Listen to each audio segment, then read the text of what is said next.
Operation London Bridge. That's the code name given to the plan in place for the days and weeks after Queen Elizabeth II's passing. The Queen has been sitting on the royal throne since 1952.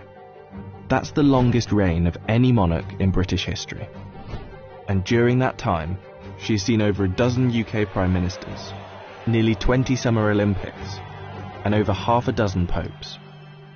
The Queen is the cornerstone to the Commonwealth, the patron to almost 600 organisations and charities, and plays a pivotal role in the UK's alliance with many countries. So her passing will bring about a lot of change. Not just for the United Kingdom, but potentially the world.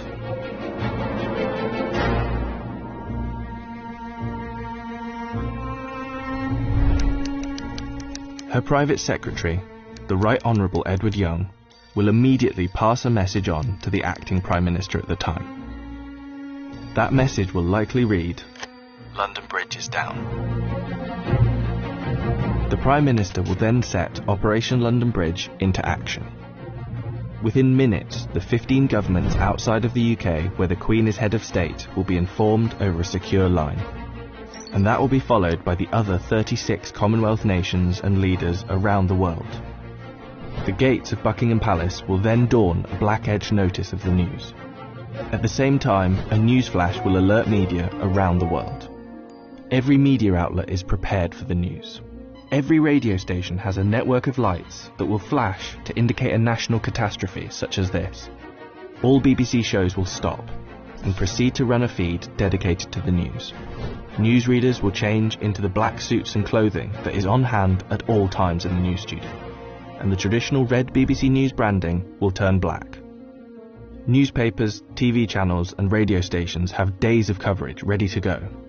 On the same day as her death, the Queen's eldest son, Charles, will immediately become king, and it's reported that the stock exchange, businesses and shops across the UK will likely close for the day out of respect.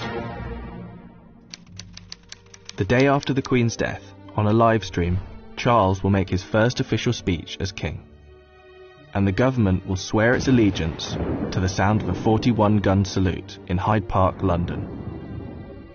After that, King Charles, if this is the name he so chooses, will set off on a UK tour, visiting the leaders of government in the capitals of each country, Edinburgh, Belfast and Cardiff, before returning to London. During this period, TV channels will play the many documentaries already made in the Queen's honour, and the BBC will refrain from playing comedy shows as a sign of respect until after the funeral. 4 days after her death, the Queen's coffin will be led on a military procession from Buckingham Palace to Westminster Hall.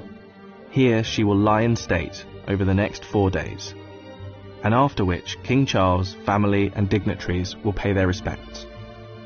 Then the doors will open to likely hundreds of thousands of people queued up outside.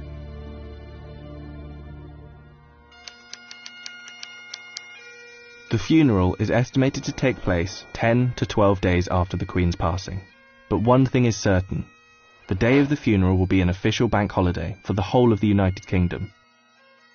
The stock exchange will close for a second time in under 2 weeks, and many businesses will follow suit. At 11 a.m. sharp, the bells of Big Ben will chime, the country will fall silent, and the coffin will be brought inside Westminster Abbey, where 2,000 specially invited guests will bow their heads in prayer. After the service, the coffin will be taken to Windsor Castle, and then finally to St George's Chapel, where Queen Elizabeth II will likely be laid to rest next to her father, King George VI. Likely within a year after the funeral, an official coronation for King Charles will take place on yet another bank holiday. All in all, accounting for the multiple bank holidays, funeral expenses and coronation celebrations, the Queen's passing is estimated to cost the UK economy billions of pounds. In addition, hundreds of changes will happen across the UK in the months to come. New British currency will be printed with the King's portrait, and the Queen's currency will slowly be removed from use. The same will happen for stamps, passports, and police and military uniforms, and the national anthem will be changed to God Save the King. Not to mention how the world and Commonwealth will react to the new king could alter the British royal family forever. For example, there is growing support in Australia for the country to become a republic, and the Queen's death could heighten that support. This could lead other countries to follow suit, which would almost certainly weaken the British monarchy. This scenario will one day be upon us. Operation London Bridge will be triggered, and arguably the biggest funeral of our lifetime will be witnessed around the world. This will be the end of an era.